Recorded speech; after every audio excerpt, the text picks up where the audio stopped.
mbokk yi toppaat xibaar 24 TV ñi ngi ànd ak yéen tey jii seen beneen émission ànd si ak Ibra Sall responsable politique la APR nekk si Touba Darou Marnane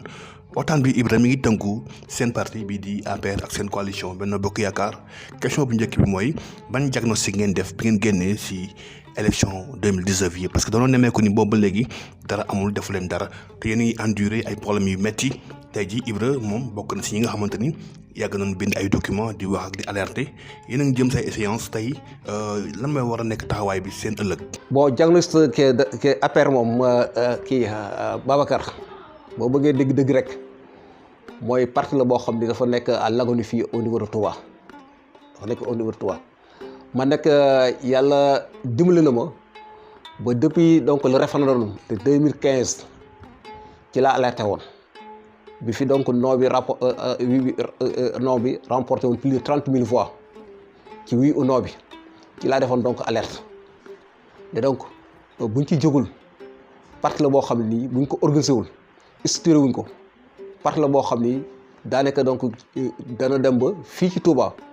Macky Sall donc moo fi nekk président de la République boo xam ni il sera le seul président à ne pas gagner à Touba dégg nga. te raison yi jox nañ ma dëkk parce que depuis 2012 ba léegi si bi ma doog a ñëw ci nguur gi bi ma doog a ñëw ci 2012 élection présidentielle ak élection législative yi la fi gagné à part ces deux élections amul benn élection boo xam ne gagné na fa li ko def nag mooy peut-être. mos ah. le département peut-être mais Touba mos d'accord mos gagné Touba bon loolu aussi itam xëy na bon am na ci part de responsabilité mais aussi itam. responsable am nañ part de responsabilité damay njëkk a citer donc part de responsabilité président Macky Sall parce que boo jëlee donc par comparaison fa mu dëkk muy Fatick nga comparé ko ak fii ci Touba en terme d'électeurs boo ko xoolee le département Mbacké mi ngi nekk 364 826 électeurs Fatick nekk 278 834 mais boo xoolee en terme de promotion des cadres en terme de nomination Fatick li mu regorgé ci ay ministres ay DG ay PCA dégg nga ñu doolee leen boo ko xoolee Touba mën nga jël ne Fatick. def benn quartier li département Mbacké te bu ñu xoolee suñu dernière élection présidentielle 2019 bi bien que on a perdu donc les élections mais li ñu ci am ci voix 657 000 voix loolu boo ko jëlee nga def ko sur la balance ak yeneen départements yi Touba dafay jël dafa leen di jiitu kon.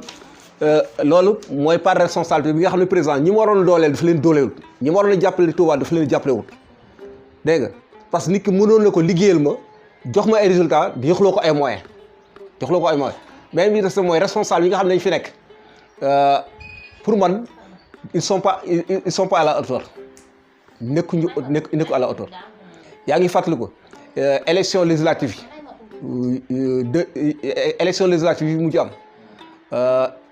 defoon naa yow ak benn waxtaan may la élection yii quelle que soit liste bu ñu mën def bu fekkee liste bi nekkul liste boo xam ne consensuelle ak ku ñu def tête de liste dafa day ñàkk élection yi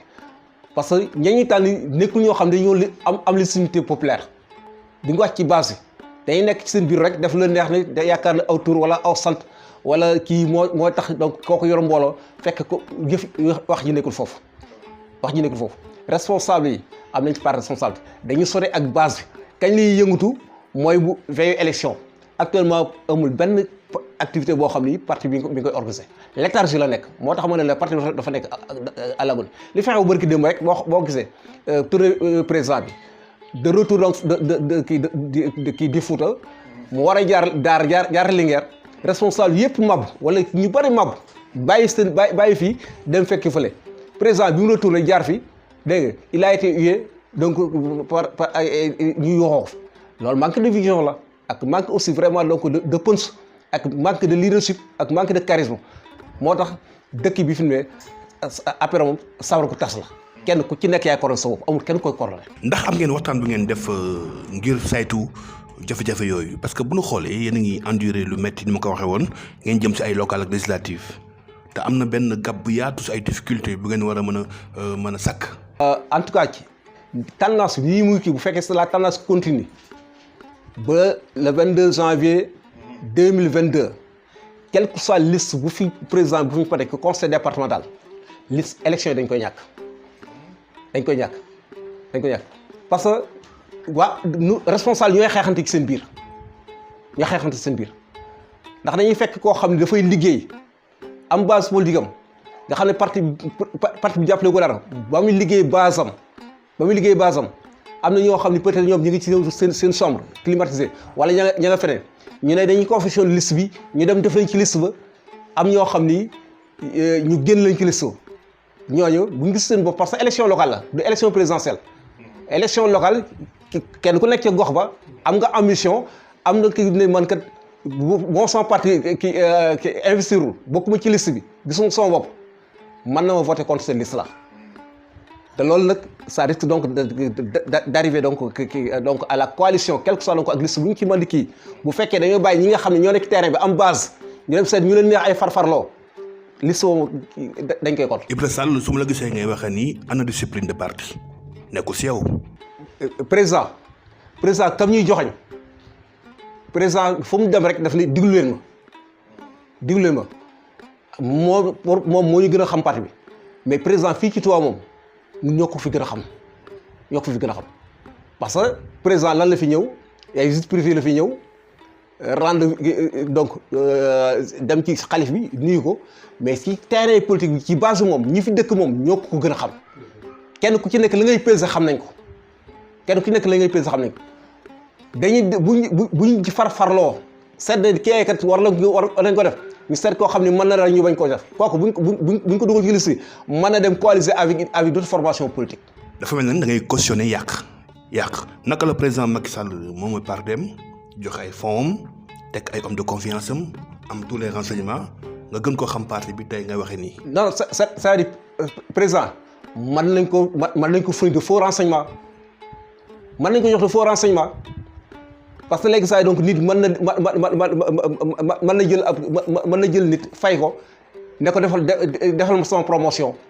mais ñi nga xam ne ñoo nekk ci terrain bi di liggéey kenn déggu leen ñuy groupe WhatsApp yi kenn déggu leen ñuy xas kenn déggu leen seenu ñàkk lay jël di ko def ci nit ñi di tey base bi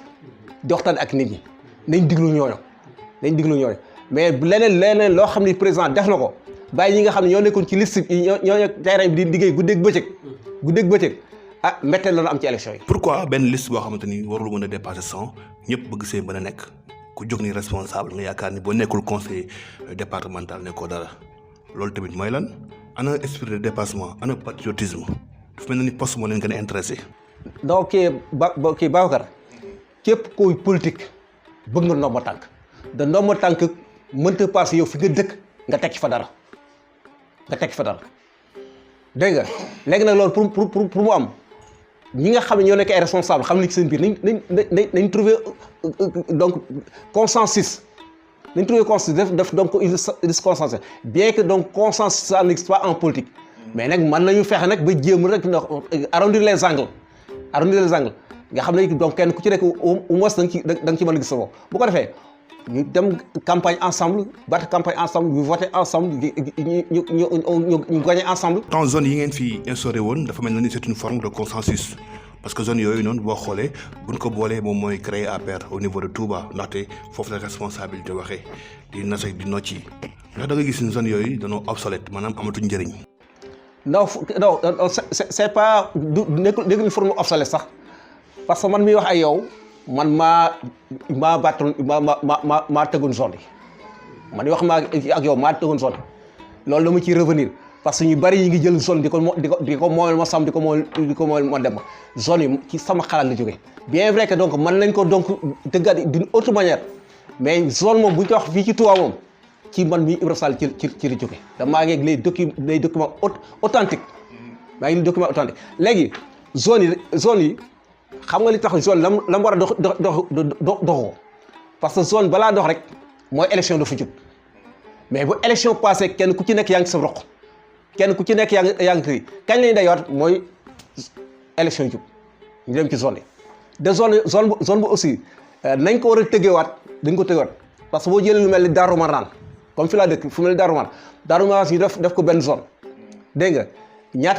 ñaata responsable ñoo fi nekk ci Darou Marnane y a beaucoup de responsable da ay wolof ñaari dafa wax ne ñaari kuy mun ñoo bokk ci mbalka bokk ci mbalka man la ma propose woon mooy zone bu ci nekk dañ ko découper en sous-zone en fonction de la taille de la zone Darou Marnane présentement nii mën nañ ko xar en deux zones bu ko defee responsable yi ki nga féete donc zone nord dégg nga ñoom il se retrouve yi féete donc ci beneen voie bi il se retrouve dégg nga zone yi coordination ba na mooy nañ ko war a coordonné wuñ ko parce que zone boo xam ne aussi amul ay moyens dégg nga amul moyen logistique amul moyen financier amul moyen matériel amul permanence amul dara turu zone ba rek moo fay nekk amul kenn koo xam ni mën na jóg aussi dégg nga parce que bureau ba ñuy formé c'est un bureau conjoncturel bu élection moo ko tax bu élection jàllee bureau ba tas na léegi bu tasee kan mooy continuer di coordonner zone ba activité du am. ak lii nga xamante ni jamono ji moom ngeen di demee muy mburoog soow comme ni ñu koy faral di waxee entre président Macky Sall ak Idriss Seck jàppoon ni bu ñu boolee la somme de leur voix le premier et le deuxième du département de Mbacké mathématiquement parlant duñu gaañ laa bëgg wax foofu noonu. mathématiquement parlant c'est possible mais mathématiquement parlant aussi on peut perdre les élections parce que l'opposition mën nañu def benn bloc parce que tendance yi am ci biir APR mais tendance yooyu aussi moo am ci réew mi aussi liste ba nga xam ne moom lañu confectionné mais am na ci yenn responsable bu ñu gis seen bopp comme ni waa APR ñu gis seen bopp mais dañuy dem rallier dans d'autres formations politiques pour combattre cette liste parce que lii Wolof Njaay wax lekkuma cere ji dama ciy xëpp suuf ñun ñëpp ñu bokk ci ñàkk lii problème yi gangréné APR ce sont les mêmes problèmes qui vont gangréner donc réew mi parce que ñoom bi nekkee opposition ñoom yooyu tamit bàyyi sa solution bi. non mais opposition ñoo gën a neex a ànd ci ñoo gën a neex a ànd parce que ñoom dañuy wut nguur comme dañuy wut nguur nag di wut conseil département nag ñoom seen consensus foofu lay gën a yomb ci ñi nga xam déjà donc yow ils sont dans le pouvoir. Ils sont là parce qu'ils veulent toujours conserver les pouvoirs de aussi ñi fi nekkoon aussi dégg nga ils doivent céder donc la place aux jeunes à la jeune génération nañ bàyyi ndaw ñi ñoo fi am légitimité ndaw ñoo yor base ñooy liggéey bi ak jigéen ñi dégg nga am 2 mandats conseil départemental da defloo fi benn acte boobu bu nit mën a wax ne lii acte la boo xam ni ce sont les mandats donc di conseil départemental ñoo ko posé nañ céder la place aux jeunes bàyyi ndaw ñu dem. Ibra day def allusion à kan nga nu mën a waxal ban conseiller ñun de ki ñu xamul nekk conseil départemental c'est El Hadj Aliou Sylla. waaw moom laa wax ma ne ñun waa APR bu ñu demee ba reconnaître ñu xamuñu kan moo nekk ci biir conseil départemental mais y a problème. parce que dañ leen gagné woon. waaw dañuy gañoon mais même bu ñu gañee itam mais au moins ñu war nañoo xam ne kii kat APR la nekk ci kii la conseil départemental ñaata poste lañ fa am ñan ak ñan lañ mooy conseil départemental dafa doxul. man am naa espoir ci parti bi parce que man xawma benn parti bu dul APR laa am dama à chaque fois damay wax ne man je suis plus maquiste que apériste. man sama mentor politique Macky la sama leader politique Macky la dégg nga am naa espoir ne peut-être président d'ici donc janvier 2022 dana donc redresser donc parti bi fii au niveau de Touba. comment nan ngeen ko mën a redresser comment. non li ñu gis mooy président peut-être il est le mieux renseigné bon. man na à partir donc des élections passées à chaque fois donc mu am ñu proposé mais malgré ñu muy proposé ba mu leen proposé dafa amul confiance ñoom amoon espoir ci ñoom ne ñii ils peuvent donc porter le parti donc en haut dégg nga mais mus ci am résultat bu ko gënal kon nag il est temps que mu changer fusil d'épaule. est-ce que am na ko am toutes les aptitudes. ils seront aptes gis nga mbubu bu tilimee da nga koy fóot wala nga sànni mbubu ma dem seet mbubu bes nga sol ko nañ seet ndaw ñi nga xam ne saa donc nañ seet ndaw ñi léegi waratuñu topp ci kenn nan ndaw ñi gëm seen bopp former un bloc dégg nga génne parti bi ci jafe-jafe yi mu nekk parce que du mag ñi ñoo ko ci mën a génne. pourtant am na fii ay organes yi nekk si biir parti bi mu doon da leen reconnaître wala ñu bañ leen reconnaître mais ils jouent leur partition la CRA mi ngi fii boo xamante ni un groupe de responsables jeunes ñoo si nekk de même que les deux COJER. xam nga à chaque fois rek li may wax mooy CRA wala deux COJER ña fa nekk di ña fa nekk ñëpp ils s'identifient derrière un responsable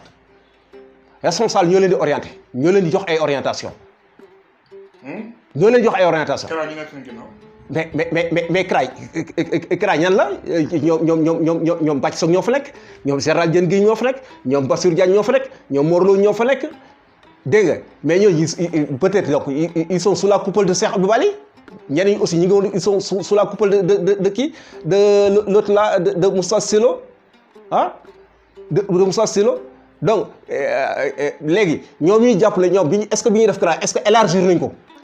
vers d'autres responsables élargir nañ ko vers d'autres zones non c'est-à-dire c'est un groupe d'amis qui s'est formé pour former CRA dégg nga mais groupe d'amis boobu bi ñuy former CRA mais am na ñoo xam ne sax exclure nañ leen de pourtant ils sont pas plus légitimes que ñooñu man CRA bi ngay kii dama xëy dégg CRA rek kan moo gën a légitime ci parti bi kan moo gën a liggéey ci parti bi ak ñeneen boo demee ci COJER aussi jeunes ya fa nekk tendance ba peut-être ci temps kii donc kii Maxtar kii loolu la kii Jaxate parti Jaxate Maam Jaara Ndaw ba fa kii woon ak beneen tendance bi nga xam ne donc aussi mooy sul sel Matar Diop